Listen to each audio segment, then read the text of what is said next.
Existem produtos que não respondem a uma necessidade de mercado. Eles diagnosticam uma patologia social e decidem monetizá-la.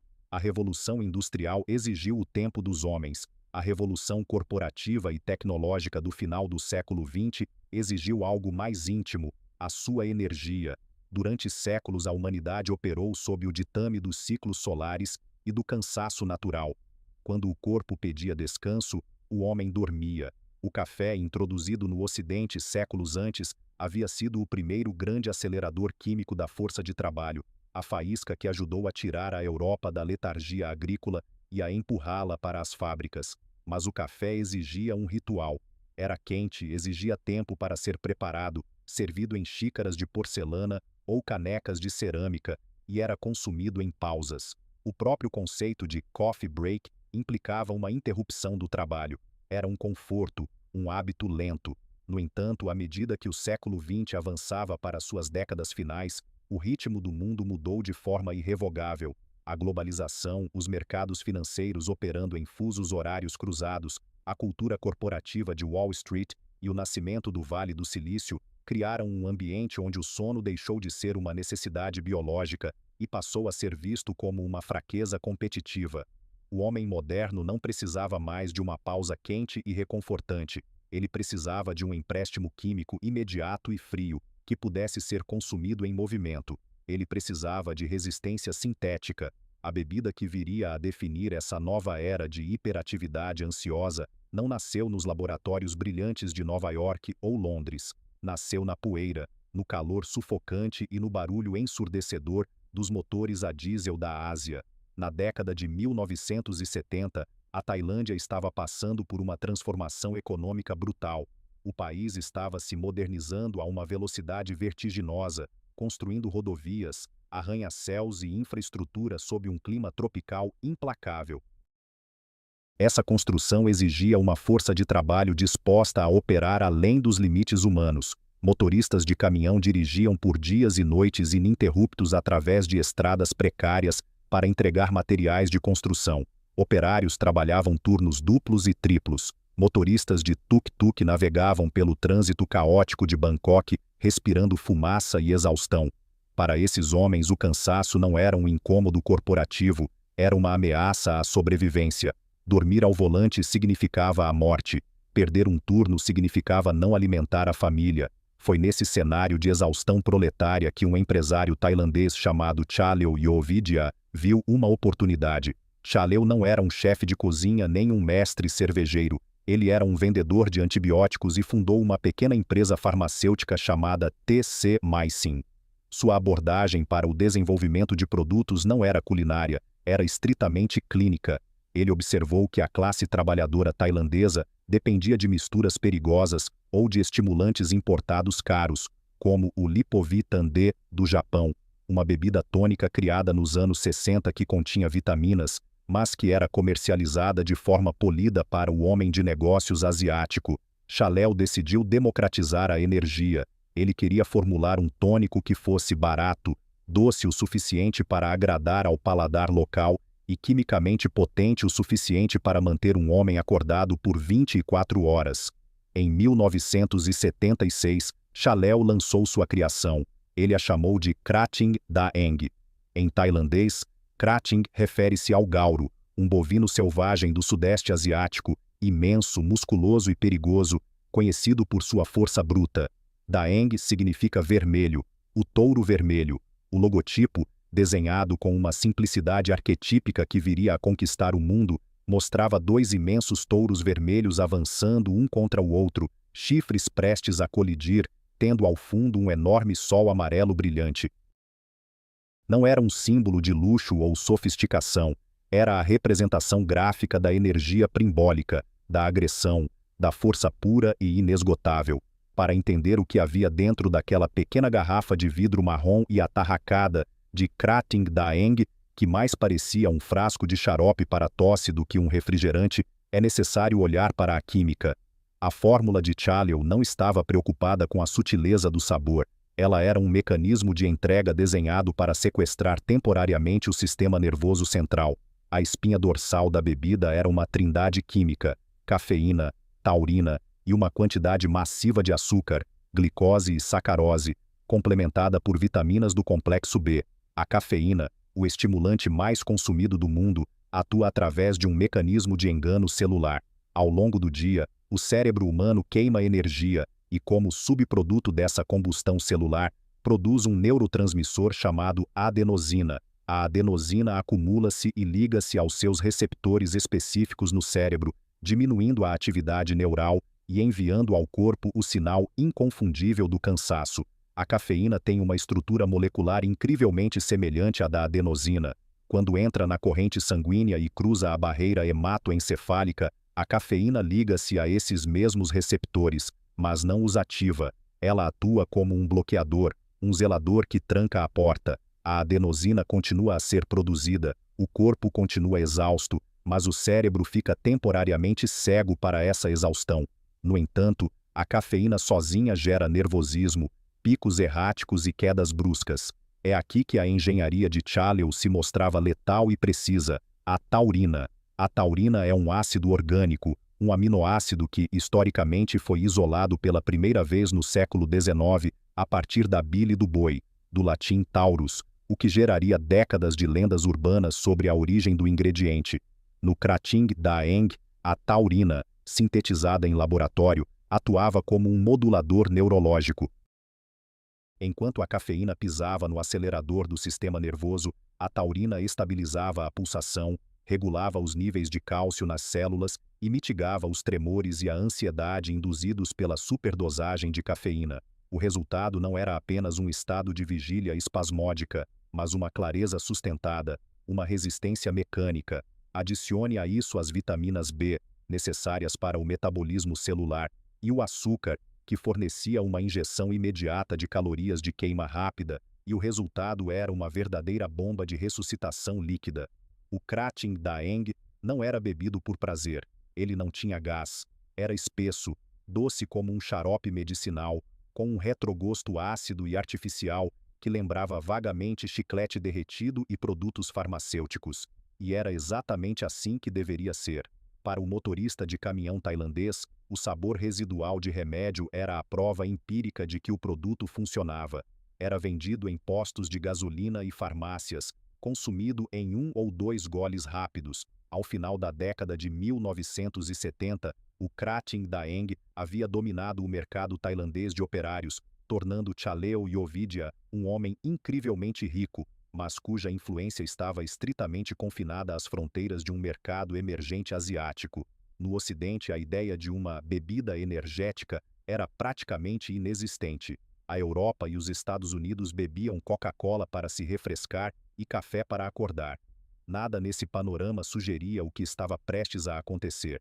No verão de 1982, o acaso produziu um cruzamento de trajetórias que alteraria a história do marketing de consumo.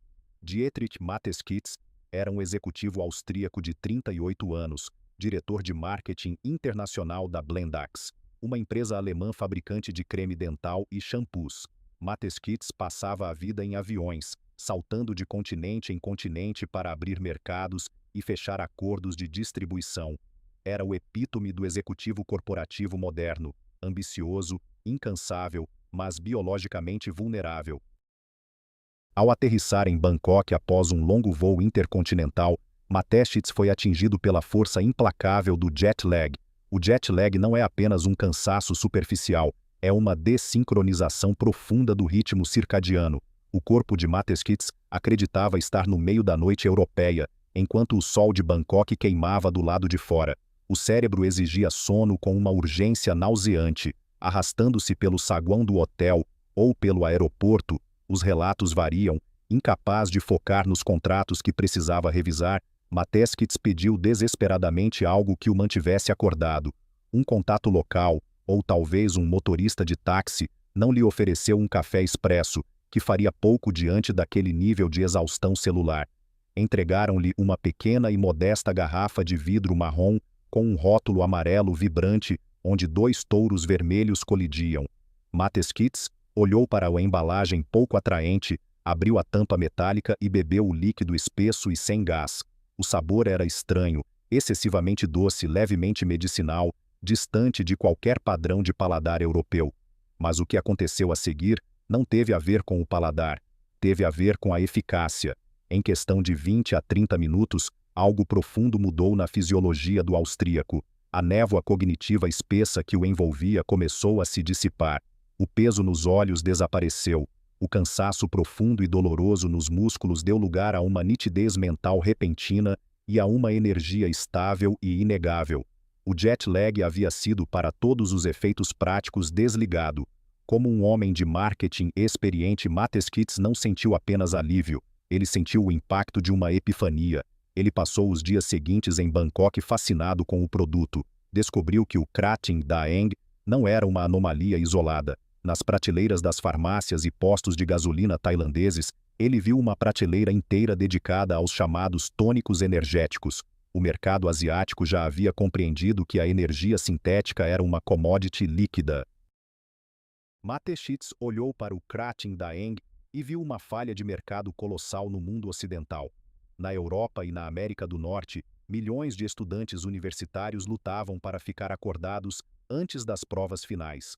Corretores de bolsa em Wall Street esticavam seus expedientes para 18 horas diárias e dependiam de cocaína ou litros de café filtrado e ácido que destruíam seus estômagos.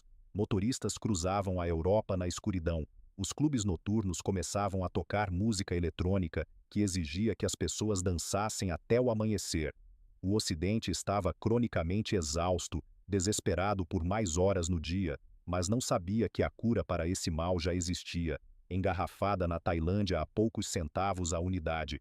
No entanto, Mateskits percebeu o problema imediatamente. O problema não era a fórmula química, a fórmula era perfeita, um triunfo da farmacologia utilitária.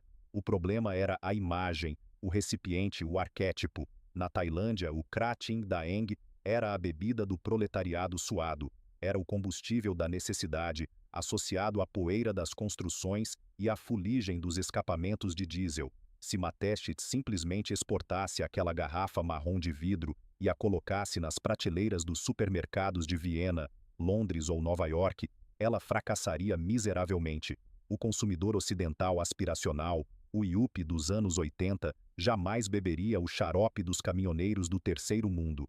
Mateskits percebeu que não precisava inventar um novo produto. Ele tinha a química. O que ele precisava inventar era uma nova narrativa. Ele não ia vender um estimulante para operários desesperados. Ele ia vender a promessa de performance sobre-humana para as elites urbanas, atletas radicais e estudantes ambiciosos. Ele ia arrancar a bebida de suas raízes proletárias asiáticas e transformá-la no acessório líquido mais cobiçado e misterioso do Ocidente. Mas para realizar essa alquimia cultural, para pegar um líquido que essencialmente tinha gosto de remédio e transformá-lo num fenômeno global de bilhões de dólares, ele teria que construir algo que o mundo nunca havia visto. Uma empresa que não precisaria fabricar uma única gota do produto que vendia, dedicando cada centavo de sua existência a fabricar a ilusão que envolvia a lata. Foi assim, com uma clareza fria e calculista sob o sol da Tailândia, que a engrenagem começou a girar. Mateskits estava prestes a procurar Chaleo Yovidia com uma proposta audaciosa. Ele estava prestes a pedir os direitos da fórmula para o mundo ocidental. Ele estava prestes a dar origem a um monstro de marketing chamado Red Bull, e o primeiro passo dessa transformação exigiria uma manipulação química surpreendentemente simples, mas psicologicamente vital: a introdução de dióxido de carbono. A revolução, afinal, não poderia ter gosto de xarope estagnado. A revolução precisava ser servida gelada e gaseificada, mas isso era apenas o começo da ilusão. O acordo que deu origem à Red Bull não foi assinado em uma sala de reuniões de vidro e aço em Manhattan, mas sim sob a umidade opressiva de Bangkok, entre dois homens que, à primeira vista, não tinham nada em comum. De um lado, Chaleo Yovidia, um homem de negócios tailandês reservado, que vestia camisas simples, evitava a imprensa e entendia profundamente a biologia do cansaço da classe trabalhadora asiática. Do outro, Dietrich Mateskits, o executivo austríaco carismático, polido, viajante frequente e mestre na arte da persuasão corporativa. Em 1984, Mateskits propôs a Chaleo algo que parecia absurdo: pegar o tônico xaroposo que os caminhoneiros tailandeses bebiam para não dormir ao volante e vendê-lo para a elite do mundo ocidental. A estrutura corporativa desenhada por Mateschitz era de uma simplicidade brutal e, retrospectivamente, de uma genialidade absoluta. Cada um investiria $500 mil na nova empreitada.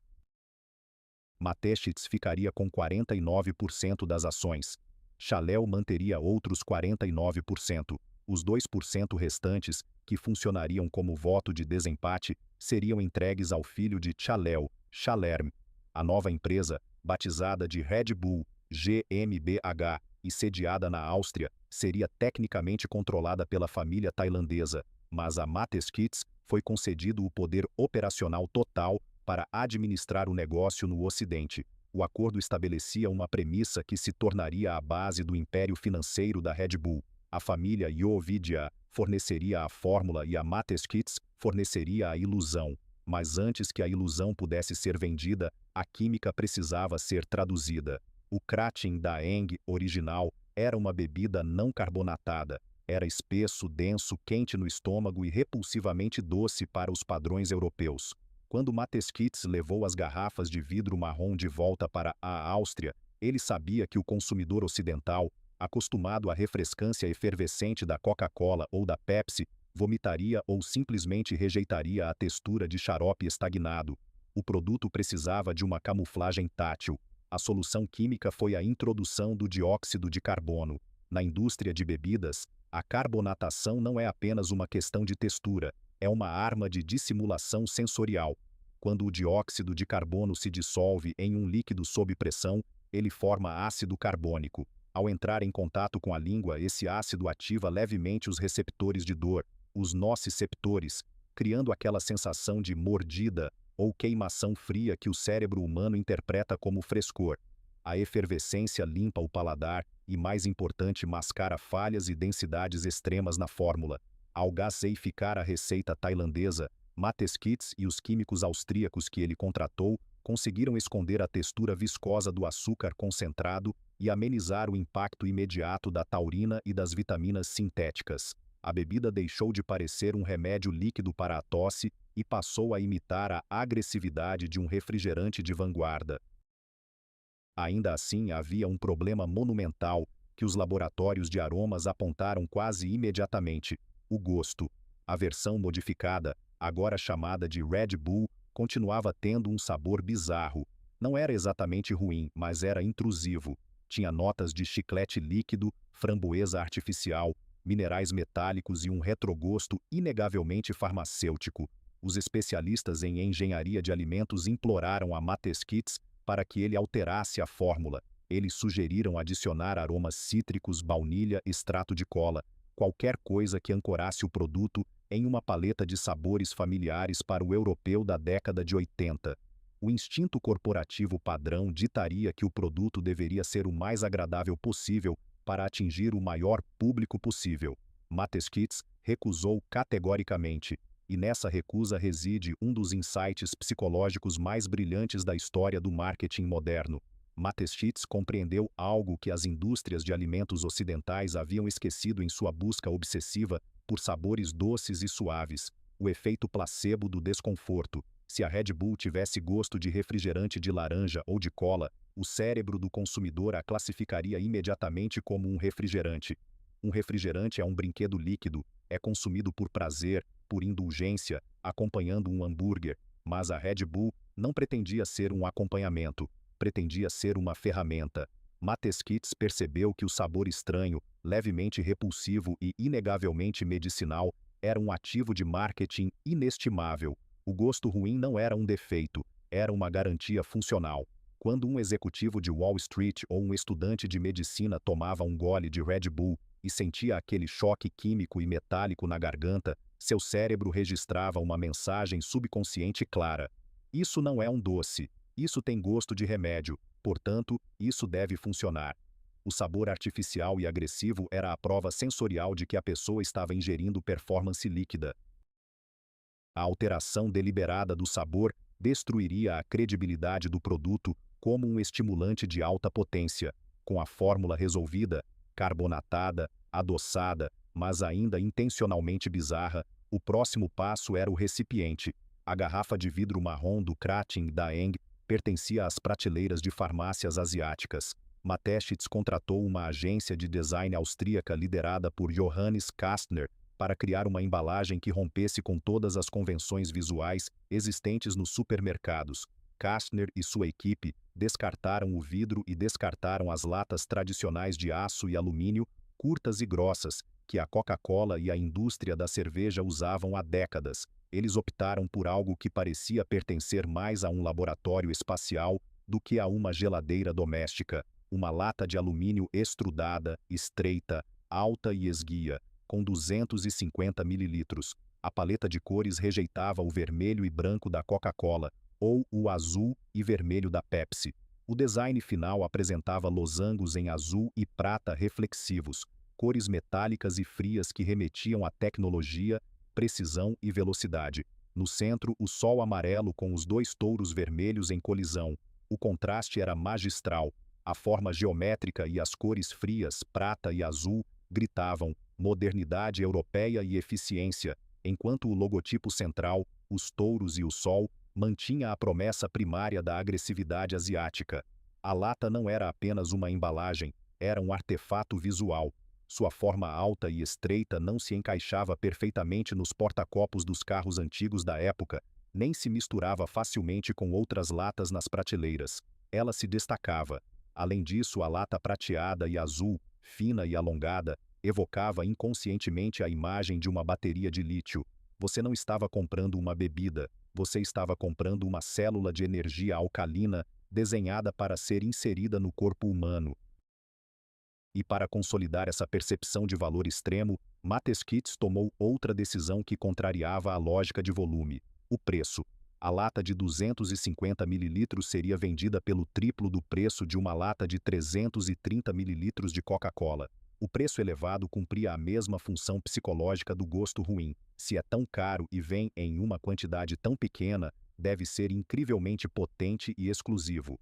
Era a economia do luxo aplicada a um produto de supermercado. Tudo parecia estar metodicamente preparado: a química, a embalagem, a psicologia de preços e o logotipo. Entre 1984 e 1987, Mateschitz passou 3 anos burilando a identidade da Red Bull antes de lançá-la. Como qualquer executivo treinado nos métodos de negócios ocidentais, ele submeteu o produto final a rigorosos testes de pesquisa de mercado.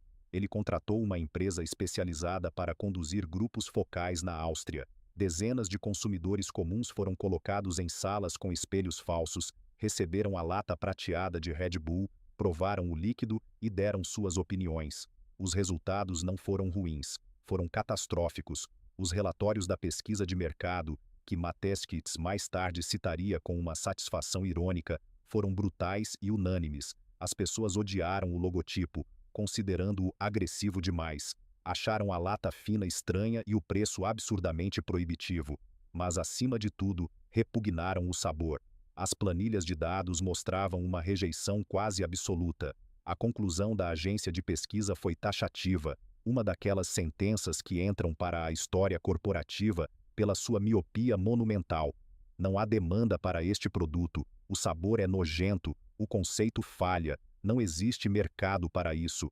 Qualquer gerente de produto em uma grande corporação alimentícia, da Nestlé à PepsiCo, teria olhado para aqueles números, arquivado o projeto em uma gaveta e voltado a vender pasta de dente ou suco de laranja.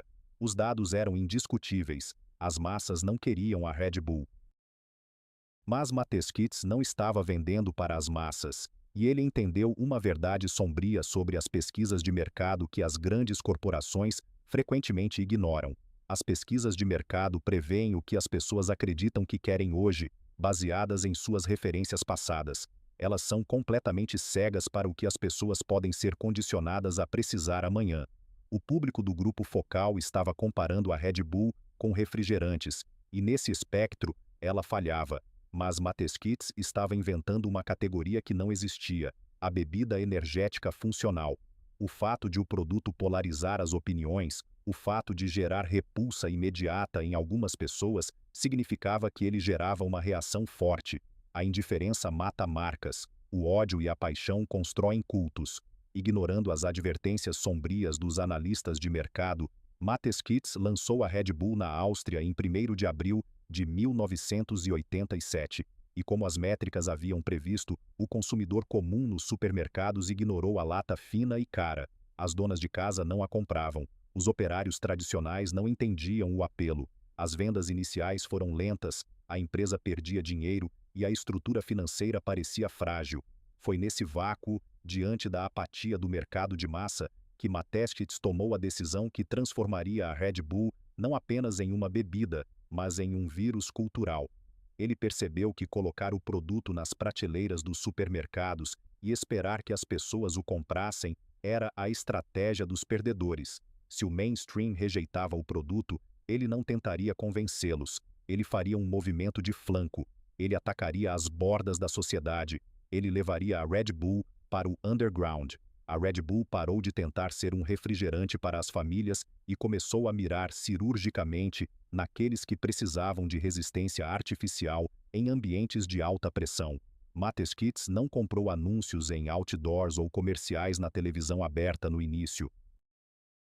Em vez disso, a empresa começou a distribuir caixas gratuitas do produto em locais altamente específicos.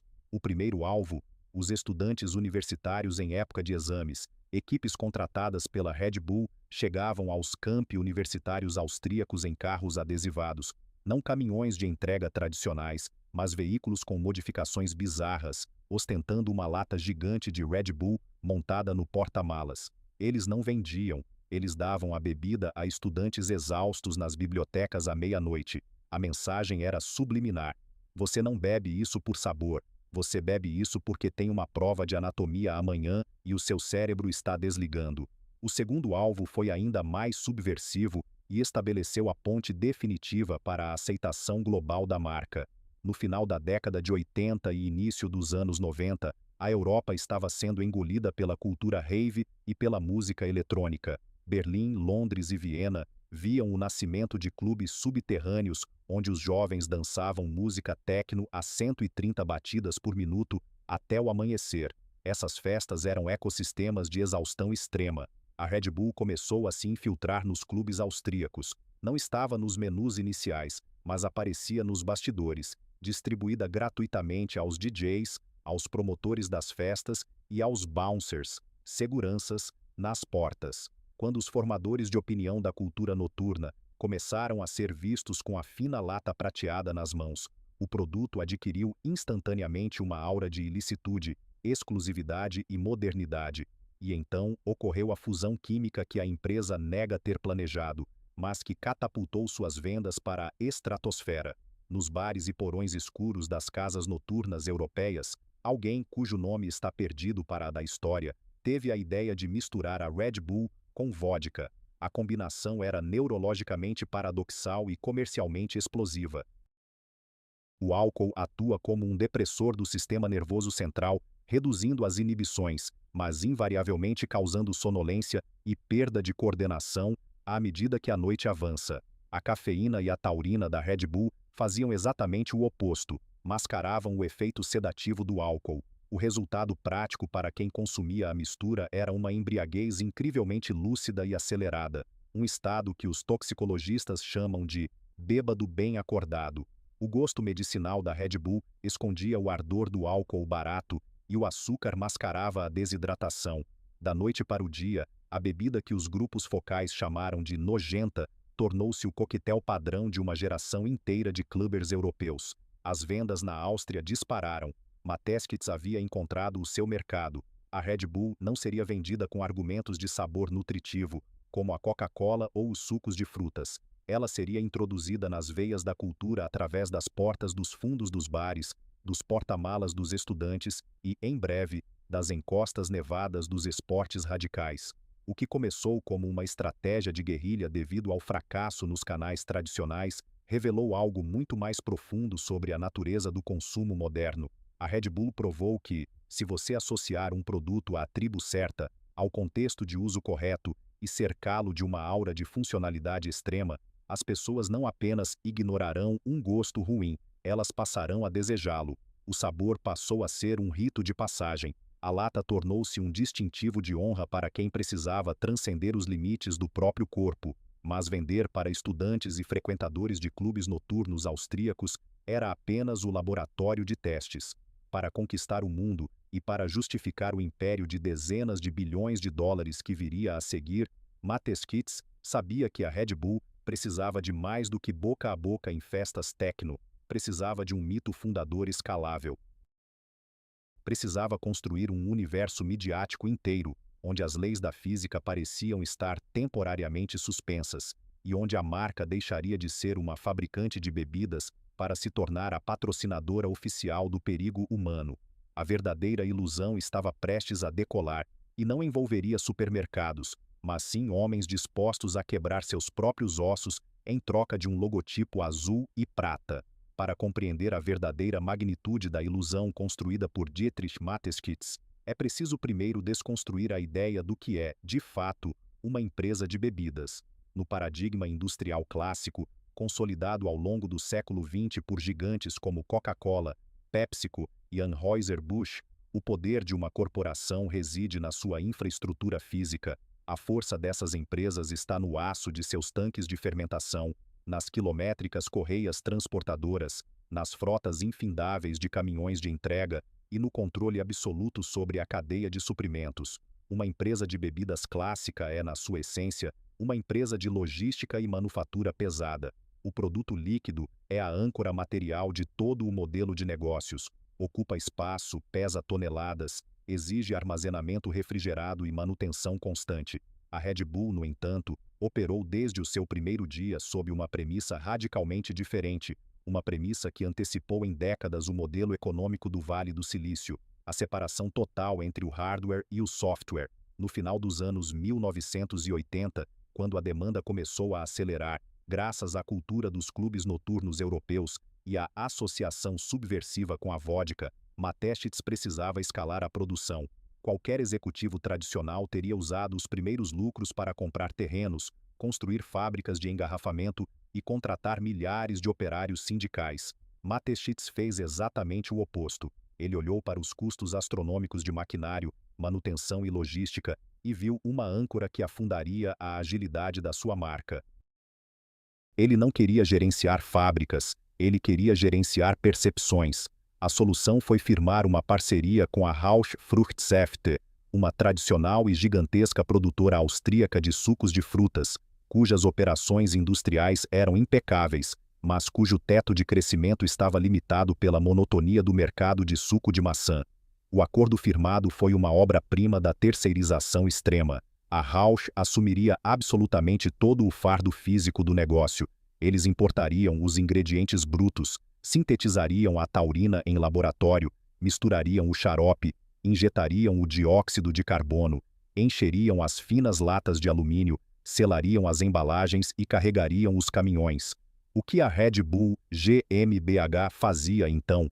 Fisicamente nada. A Red Bull não possuía uma única máquina de envase, não operava uma frota de caminhões, não tinha operários de chão de fábrica com uniformes sujos de xarope. A empresa era, na prática, uma casca corporativa fantasma, um escritório de mentes brilhantes sentado sobre uma propriedade intelectual imaterial, a receita química tailandesa, a logomarca dos touros e, o mais importante de tudo, um orçamento de marketing que não precisava ser drenado por despesas de capital fixo. Essa arquitetura corporativa asset-light, leve em ativos, permitiu uma anomalia financeira raramente vista na história do capitalismo de consumo. Enquanto uma empresa de bebidas tradicional gastava cerca de 10% a 15% de sua receita em marketing e o resto em custos operacionais e margens apertadas de distribuição, a Red Bull conseguia redirecionar entre 30% e 40% de todo o seu faturamento diretamente para a construção da marca. As margens de lucro sobre uma lata de 250 ml, composta fundamentalmente por água gaseificada, açúcar e estimulantes sintéticos baratos, eram obscenas. O consumidor pagava o preço de um café gourmet por um líquido que custava centavos para ser produzido pela Rausch. A diferença entre o custo de produção e o preço de prateleira não financiava fábricas, financiava uma operação de lavagem cerebral em escala global. Mas ter um orçamento de marketing quase infinito não resolve o problema central de um produto que tem gosto de remédio. Se a Red Bull pegasse seus milhões e comprasse intervalos comerciais durante novelas ou painéis em pontos de ônibus com o slogan "Compre Red Bull, ele te dá energia", ela seria imediatamente categorizada pelo cérebro do consumidor como apenas mais um refrigerante tentando forçar sua entrada no mercado.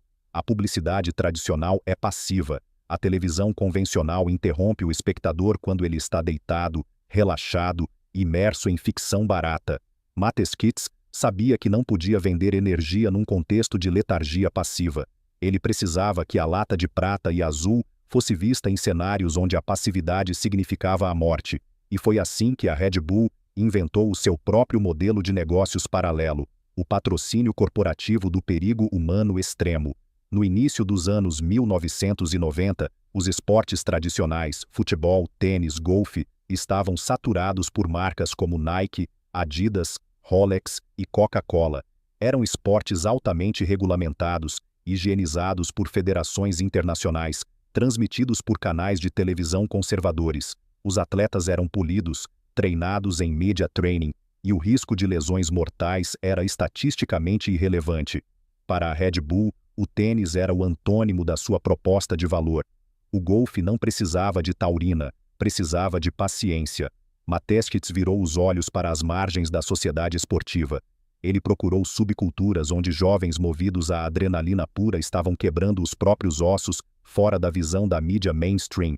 Base jumping, freestyle motocross, downhill mountain bike, cliff diving, salto de penhascos.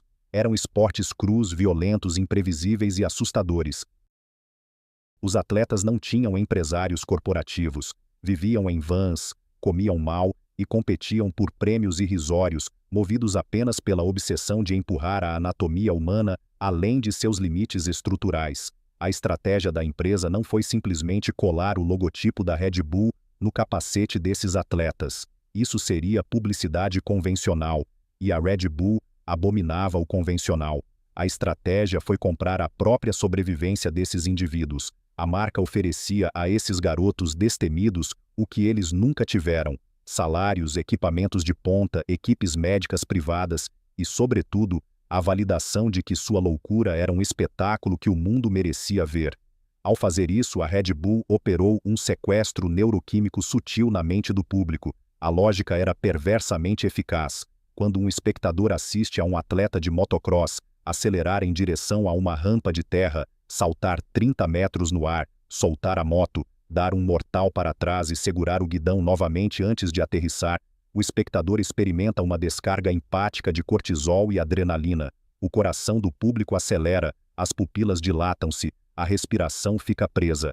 É o instinto primal do medo e do alívio em tempo real. E no centro exato desse turbilhão neuroquímico orgânico, o que o cérebro do espectador enxerga? Um imenso capacete pintado de azul e prata, 2 touros vermelhos colidindo, um sol amarelo. A mente humana, uma máquina de fazer associações e atalhos padronizados, começa a codificar a informação. A Red Bull parou de ser percebida como um líquido gaseificado e passou a ser o avatar visual da coragem, do risco e da transcendência física. Mateskitz não estava mais vendendo xarope tailandês. Ele estava mercantilizando a adrenalina.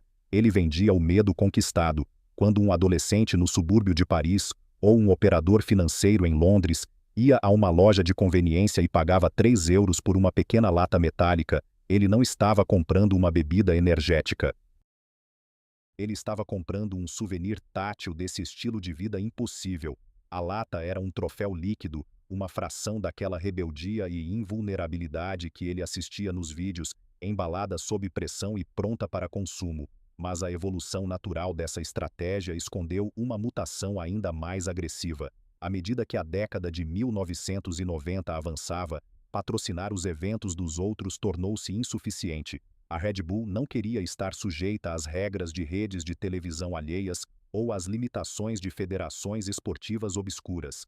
A engenharia da ilusão exigia controle absoluto sobre a narrativa. Se os canais de televisão convencionais achavam que as corridas de patins no gelo ladeira abaixo eram perigosas e marginais demais para serem transmitidas, A Red Bull simplesmente se tornava a sua própria rede de televisão e a sua própria federação esportiva. Em 1992, na cidade de Viena, a Red Bull lançou o Flugtag, dia de voo. A premissa era uma zombaria aberta aos esportes corporativos sérios. Competidores comuns construiriam máquinas voadoras caseiras, não motorizadas, muitas vezes moldadas em formatos bizarros como cachorros quentes gigantes ou banheiras com asas, e as lançariam de uma plataforma alta sobre um corpo de água, invariavelmente caindo de forma patética após alguns metros. O evento não tinha nenhum apelo atlético rigoroso, mas era um espetáculo visual perfeito para uma audiência com déficit de atenção. Era engraçado, caótico e altamente fotogênico. O Flugtag estabeleceu um precedente. A Red Bull parou de patrocinar eventos de nicho e começou a inventá-los do zero. Nasceu o Red Bull Crashed Ice, onde pistas de patinação no gelo íngremes e sinuosas eram construídas nos centros de cidades históricas e atletas desciam a velocidades vertiginosas, frequentemente quebrando costelas nas bordas de madeira. Nasceu o Red Bull Cliff Diving World Series, profissionalizando saltos de mais de 27 metros de altura em locações que iam de castelos europeus a cenotes remotos na Colômbia. Em cada um desses eventos, a marca não era uma intrusa comercial pagando por um intervalo publicitário. A marca era a própria infraestrutura da realidade. O logotipo estava no arco de largada, na água, nas boias, nos coletes salva-vidas, nas telas gráficas da transmissão, tatuado no subconsciente do evento. Para distribuir esse circo moderno da adrenalina, a empresa não implorou por espaço na MTV ou na ESPN. Ela construiu a Red Bull Media House, uma divisão colossal de produção de mídia, totalmente interna, operando a partir da Áustria. Dezenas de diretores de cinema, editores de ponta, operadores de drones e engenheiros de áudio foram contratados não para fazer comerciais de 30 segundos, mas para produzir documentários cinematográficos de alta definição, séries, fotografias épicas e transmissões ao vivo. A qualidade da cinematografia esportiva gerada pela empresa tornou-se tão espetacular, com o uso pioneiro de câmeras GoPro presas ao corpo dos atletas e helicópteros filmando em super câmera lenta, que as grandes redes de TV do mundo passaram a implorar para licenciar o conteúdo da Red Bull. A arquitetura do negócio havia dado um giro completo, criando um paradoxo que as escolas de negócios estudariam com reverência nas décadas seguintes. Uma empresa que não possuía uma única fábrica para produzir seu produto principal, havia se tornado uma das maiores produtoras independentes de mídia do planeta. Eles gastavam fortunas para produzir espetáculos radicais, filmavam esses espetáculos com qualidade de Hollywood, vendiam os direitos de transmissão para canais de TV ao redor do globo e, efetivamente, faziam com que os veículos de comunicação os pagassem para transmitir o que era, em sua essência, um infomercial de horas de duração para uma bebida energética.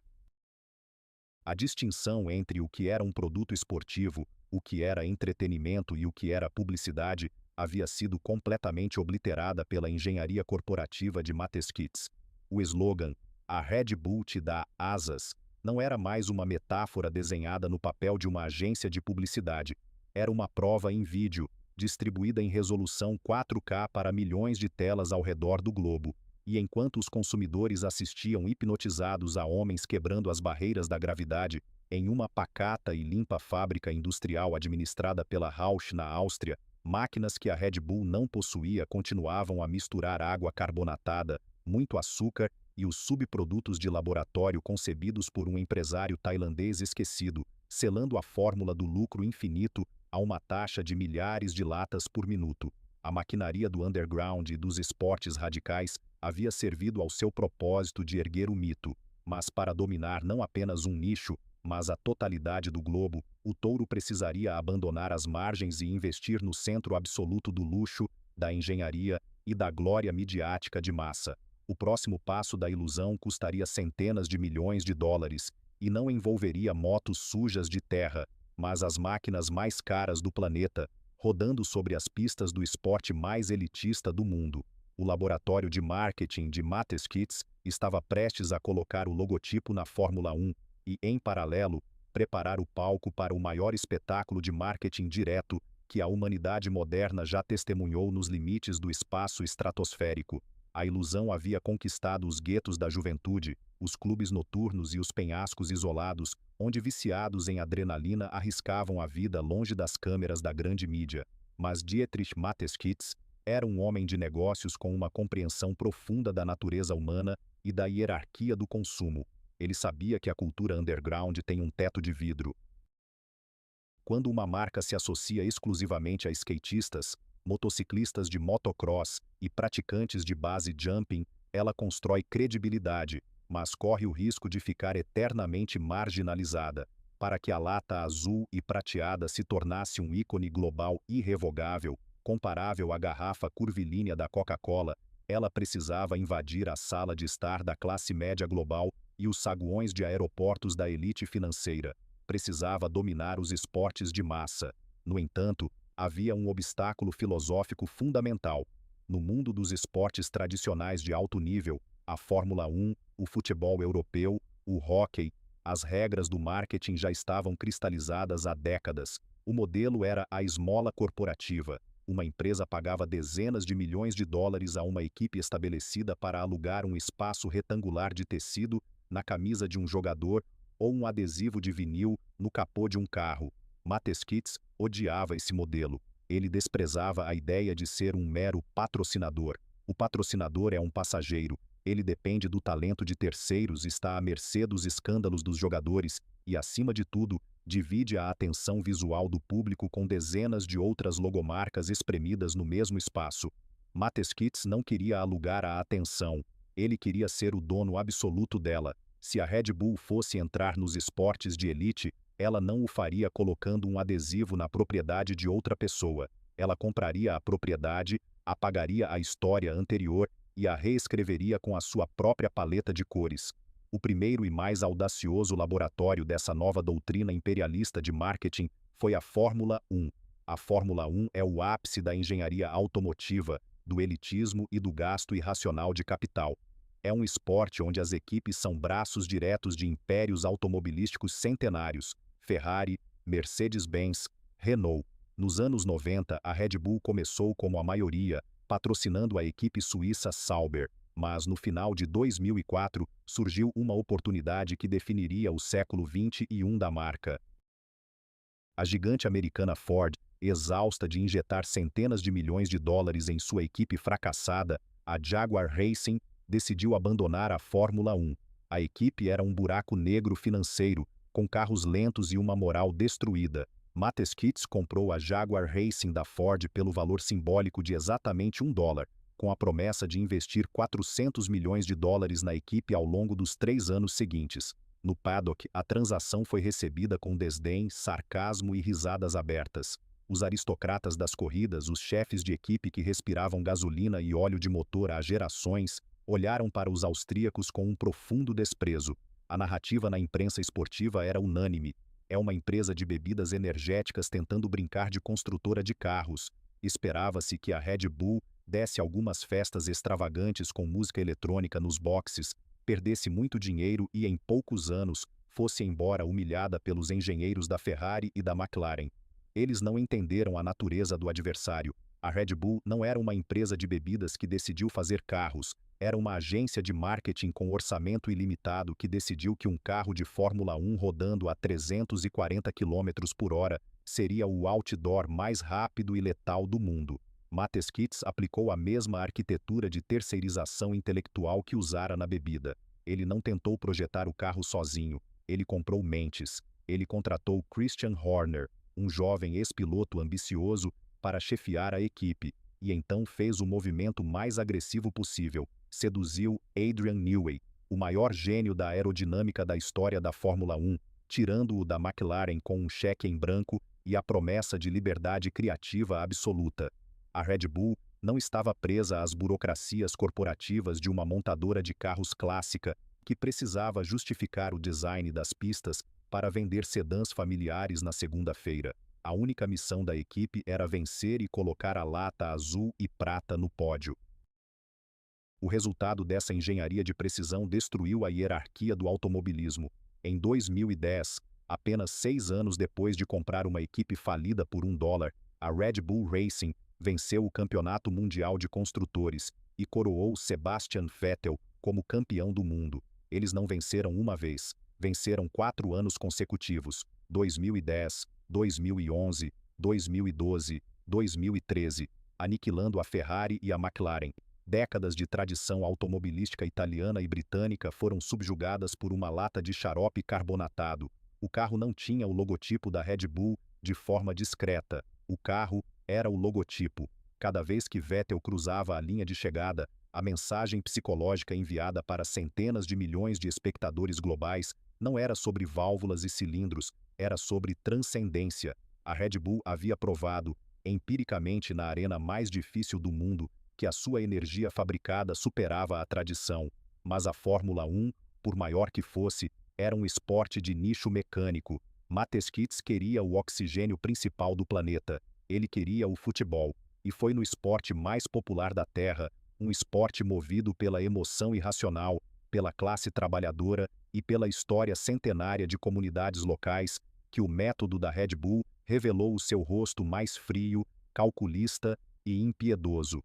Em 2005, a Red Bull comprou o SV Austria Salzburg, um clube de futebol tradicional da primeira divisão austríaca, fundado em 1933, com uma base de fãs leal e profunda ligação com a cidade. O que aconteceu a seguir não foi uma aquisição, foi uma obliteração corporativa. A primeira coisa que Mateskits fez foi erradicar o passado. O nome do time foi mudado para Red Bull Salzburg. As cores históricas violeta e branco, que os torcedores vestiam há 7 décadas, foram banidas, substituídas pelo vermelho, azul e prata. O brasão do clube foi jogado no lixo e trocado pelo logotipo dos 2 touros. A direção do clube publicou no site oficial que o time havia sido fundado em 2005, apagando 72 anos de história com um clique de teclado. Os torcedores tradicionais entraram em pânico. Houve protestos, marchas, boicotes. Eles tentaram negociar com Mateskits, pedindo, implorando para que as meias dos jogadores pudessem ser violetas, apenas como um pequeno tributo ao clube que seus pais e avós haviam amado. A resposta da corporação foi de uma frieza clínica.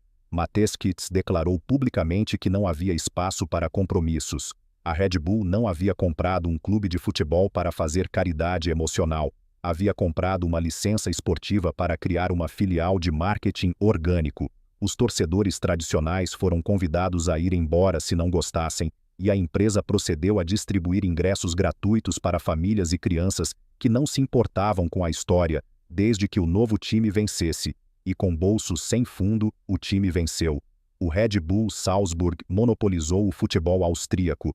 A empresa rapidamente replicou o modelo de franquia global, algo inédito no futebol, esporte arraigado em noções de identidade nacional e bairrismo. Eles compraram o New York MetroStars, na MLS, Estados Unidos, e o rebatizaram de New York Red Bulls. No Brasil, adquiriram o Bragantino, engolindo suas tradições e transformando-o no Red Bull Bragantino. Mas a verdadeira obra-prima do cinismo corporativo aconteceria na Alemanha. A Federação Alemã de Futebol possui regras estritas, a famosa regra 50+1, projetadas especificamente para impedir que investidores bilionários ou corporações assumam o controle total de um clube e mudem seu nome para fins comerciais, preservando o controle dos associados, os torcedores. Para Mateskits, uma regra não é uma barreira, é apenas um quebra-cabeça jurídico. Em 2009, a Red Bull foi até a 5ª divisão do futebol alemão, o porão amador onde as regras de controle recebiam menos escrutínio, e comprou a licença de um pequeno clube chamado SSV Markranstädt. Como a Federação Alemã não permitia o nome Red Bull no título do clube para fins estritamente publicitários, os advogados da empresa tiveram uma ideia de uma genialidade diabólica. Eles batizaram o novo clube de Rasenballsport Leipzig, literalmente esporte de bola na grama Leipzig, uma expressão ridícula e nunca antes usada no idioma alemão, mas cuja abreviação gerava exatamente as 2 letras que Mateskits precisava, RB. Nascia o RB Leipzig. A estrutura associativa do clube foi desenhada de forma que tornar-se um membro votante custasse uma fortuna absurda, e os únicos membros reais com direito a voto eram coincidentemente 17 funcionários corporativos da própria Red Bull GmbH. A regra 50 mais 1 havia sido completamente subvertida por dentro. Com injeções de capital maciças, o clube subiu da 5ª divisão até as cabeças da Bundesliga alemã e a Liga dos Campeões da Europa em tempo recorde. O RB Leipzig se tornou imediatamente o clube mais odiado da Alemanha. Torcedores adversários jogavam cabeças de touro decepadas no campo, boicotavam partidas, estendiam faixas chamando o clube de aberração plástica e assassino do futebol. Mas, mais uma vez, os críticos não compreenderam a engenharia psicológica de Mateschitz. O ódio é uma emoção altamente engajadora. Cada vez que a torcida do Borussia Dortmund ou do Bayern de Munique protestava contra o RB Leipzig, eles geravam manchetes, horas de debates na televisão e páginas de jornais. A Red Bull estava extraindo atenção gratuita da fúria dos tradicionalistas. O ódio os tornava o centro do universo esportivo europeu. E no fim do dia, enquanto os torcedores puristas gritavam, milhões de jovens no mundo todo escolhiam jogar com o RB Leipzig no videogame FIFA simplesmente porque eles tinham um ataque rápido, jovens talentosos e o uniforme da mesma marca da lata que eles bebiam enquanto jogavam. A tradição morria aos gritos, a ilusão vencia em silêncio. No entanto, comprar construtoras de carros e sequestrar clubes de futebol ainda operava dentro das fronteiras da terra e das regras dos homens. Em 2012, Mateschitz decidiu que o marketing terrestre não era suficiente. Se o slogan da marca prometia dar asas, era chegado o momento de provar isso de uma maneira que fizesse a humanidade parar de respirar. O evento não seria um jogo, não haveria adversários, nem bola, nem motores a combustão. Haveria apenas um homem, a gravidade e o vazio absoluto. O projeto foi batizado de Red Bull Stratos. Durante 5 anos e com um orçamento estimado na época em dezenas de milhões de dólares, que a empresa nunca confirmou oficialmente, a Red Bull financiou uma agência aeroespacial privada de facto. Eles contrataram os melhores engenheiros aeronáuticos, ex-cientistas da NASA, médicos de voo de alta altitude e especialistas em materiais.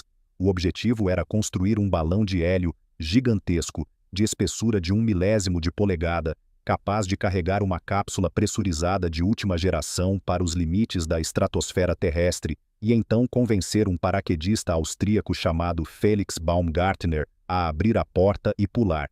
No dia 14 de outubro de 2012, no deserto de Roswell, Novo México, um local perfeitamente escolhido pela sua mitologia ufológica e misteriosa, o mundo inteiro sintonizou suas telas. O planejamento da mídia não foi entregue a redes de TV convencionais. A Red Bull Media House organizou uma transmissão ao vivo no YouTube, que na época era uma plataforma não testada para eventos ao vivo de tal magnitude. A subida da cápsula levou horas. A tensão foi construída não com comerciais brilhantes, mas com o silêncio técnico das comunicações de rádio e os dados biométricos de Baumgartner piscando na tela. Quando a cápsula finalmente parou de subir, o altímetro marcava 39.045 metros, 128.100 pés. Acima da camada de ozônio, Baumgartner estava tão alto que a curvatura da Terra e a escuridão do espaço eram visíveis. O ar lá fora não era ar, era um vácuo fatal a menos 70 graus Celsius. Sem o traje pressurizado construído com o dinheiro de latas de bebida vendidas a estudantes sonolentos, o sangue do paraquedista ferveria em questão de segundos e ele explodiria. As câmeras instaladas dentro e fora da cápsula, com lentes personalizadas e repletas do icônico logotipo da Red Bull, transmitiram o momento em que Baumgartner despressurizou a cabine, abriu a escotilha e deu um passo para a pequena plataforma exterior.